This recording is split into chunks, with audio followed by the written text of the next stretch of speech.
Hi everybody, I'm Ron Cantor and you're watching Out of Zion on God TV. I'm standing on the Mount of Olives. This is the place that not only Yeshua taught so many wonderful things, including his whole end time scenario in Matthew chapter 24, but this is where he's going to return. Behind me is the old city of Jerusalem, and you can see the gate over there. That is called the Golden Gate. And we believe that that is where Yeshua, Jesus, is going to walk through and set up his kingdom. About 500 years ago, there was a guy by the name of Suleiman the Magnificent. And no, he was not a magician. He was actually an Ottoman ruler. And what he did, he was a little nervous. And he said, you know what? I don't want any Jewish guy coming in here pretending to be the Messiah and walking through that gate. So what I'm going to do is I'm going to seal up the gate. And what's more, we're going to put a graveyard, a cemetery in front of the gate because no Orthodox Jew could walk over dead bodies without becoming unclean. And in heaven, I don't think God panicked.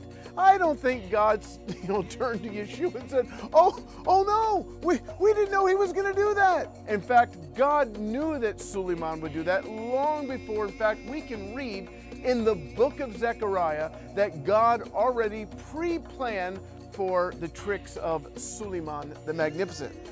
Just after judgment comes on Jerusalem, the Lord returns to fight for the Jewish nation.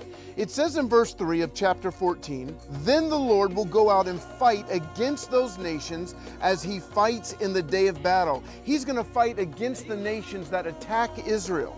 And then verse 4 says, "On that day his feet will stand right here on the Mount of Olives." Can you imagine that? Jesus is coming back right here where I'm standing. Maybe a little to the left or to the right, I'm not sure, but it's right in this area.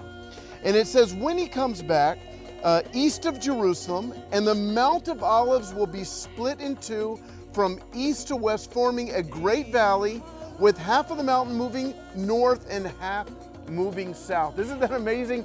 God knew long before there was anybody by the name of Suleiman the Magnificent that he was going to try and mess up God's plan. He said, you know what?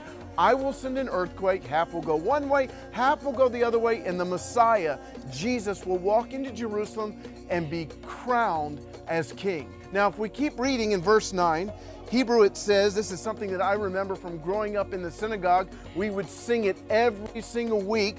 V'yom ha'u yi'eh Adonai echad. Verse 9 says, the Lord will be king over all the earth. On that day there will be one Lord, and his name shall be one. Make sure you visit God.tv so you never miss one of our episodes. And you can find me at roncantor.com. Shalom from the land of Israel.